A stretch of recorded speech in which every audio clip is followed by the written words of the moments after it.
from the street and they come from the jails and they've been involved in drug use and prostitution and this and that. Mama, please don't invite showing up to the party. So Mama said 2 things I want to say to you, son. First of all, the only reason you're coming is because I invited you. Let's start with that. That's the only reason that you're coming. Same reason showing up is coming is the reason that you're coming, because I invited you. Second thing I want you to know, take home with you, this is not your party. So it's really not left up to you. This is my party. See, the party has to be a whosoever party. So that means that all of the real pulled up, organized and folks, they can be there, but also bow wow wow, yippee-oh, yippee-yay, has to be able to come to the party also. It's time for the dogs. It's time for the dogs. For those who are pushed to take the dirty leftover bread that falls from the tables of the privileged. It's time for the dogs. Time for the dogs to do what? Time for the dogs to stand up, to speak up, and to pull a chair up to the table. Why? It's time for the dogs because here's the real fundamental truth, beloved. The church is in desperate need of dogs. Desperately in need of dogs. The church desperately needs youth, fresh young minds. The community is in need of dogs. Dogs change the direction of the church. Without it, the church becomes one big miserable institution. Bricks and mortar. To change the direction by bringing us back to what matters and away from the ritualistic, religious, and traditional junk that has kept people away from Jesus. Let me say it to you this way. When I was a girl raised in the Pentecostal church, we had a sister that took care of the young people. Some of you all remember those precious sisters and brothers who let you ride in their cars and drop ketchup in the back seat and they didn't mind. Their houses were never really clean because they kept kids in them all the time. They just didn't care, and they put plastic on their couches and told you just to go for it, The people who took you camping, the kind, We had one, her name was Mother Bertha Robinson. Now, Mother Bertha Robinson, here's the important thing. She was in the kitchen every 5th Sunday raising money for the youth department, but Mother Bertha Robinson could not cook. She had this problem. She could not cook. She would fry chicken and it would be bleeding at the bone. She'd make a cake and it was too salty. She just couldn't cook. So on 5th Sunday, people would always give her a donation. They wouldn't buy her dinners. They just said, here's a donation. She raised more money than anybody on 5th Sunday, right? Mother Bertha Robinson made a bad cake all of my young adult life. And it begs the question, what is a 25-year-old bad cake? That's a question.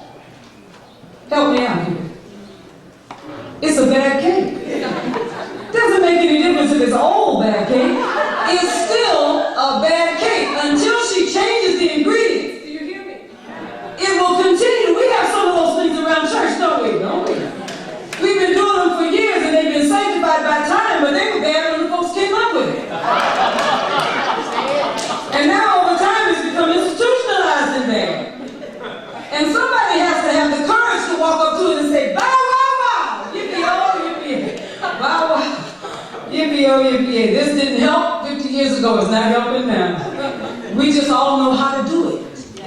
Doesn't make it good, we just all know how to do it. And we love it because Mama and them did it and our grandmama did it, but they didn't enjoy it either. Somebody's got to have the courage to say it has to change.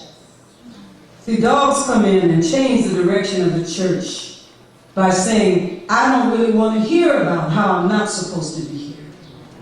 I came to get some help.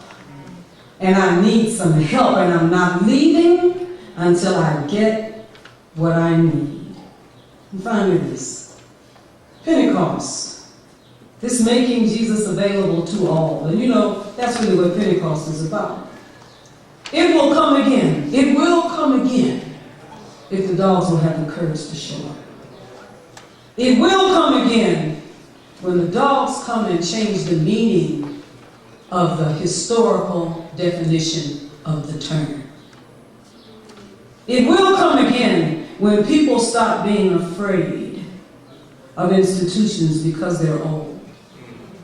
It will come again when the welcome becomes extravagant, to the point at which we extend the welcome to include those who have been the most marginalized. And it will catch everybody else, either going out or coming back. Pentecost.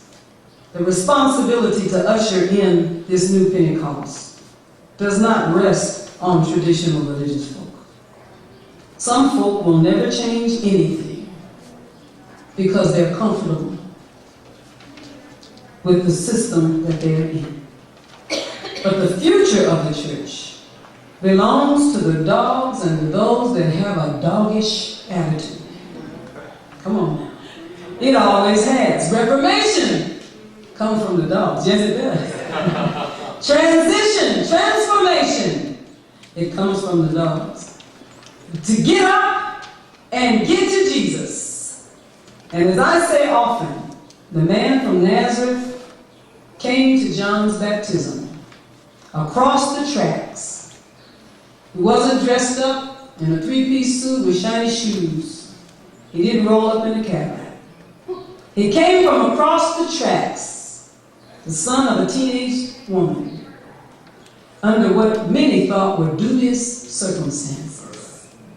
Came from across the tracks, raised by a blue-collar worker, and went to John's baptism with nothing on but a loincloth. And this is the one with a dove sat on his shoulder, and the voice of God came, "This is my beloved Son, in whom I am well pleased." And for 2,000 years, we've been trying to turn him into something else. I see him sometimes walking around with the burden of 2,000 years of theological concepts and ideas. You all see him just walking around. Sometimes I see him and he's got a whole lot of robes on. Very big hat. Come on now. There's a little shoes that turn up on the end. And he's just back in behind walls and in the back in the dark, covered with volumes of German. You all understand that? And sometimes I can see Jesus just wanting to break free and become the who he really not only was but is in our lives. It's going to take the dogs to call it out. And I want to say to you, those of you who know that it's in you, don't dumb it down. Call it up, and everywhere you go, when you see people, bow, wow, wow, yippee, oh, yippee, bow, wow, yippee, oh, yippee. God bless you.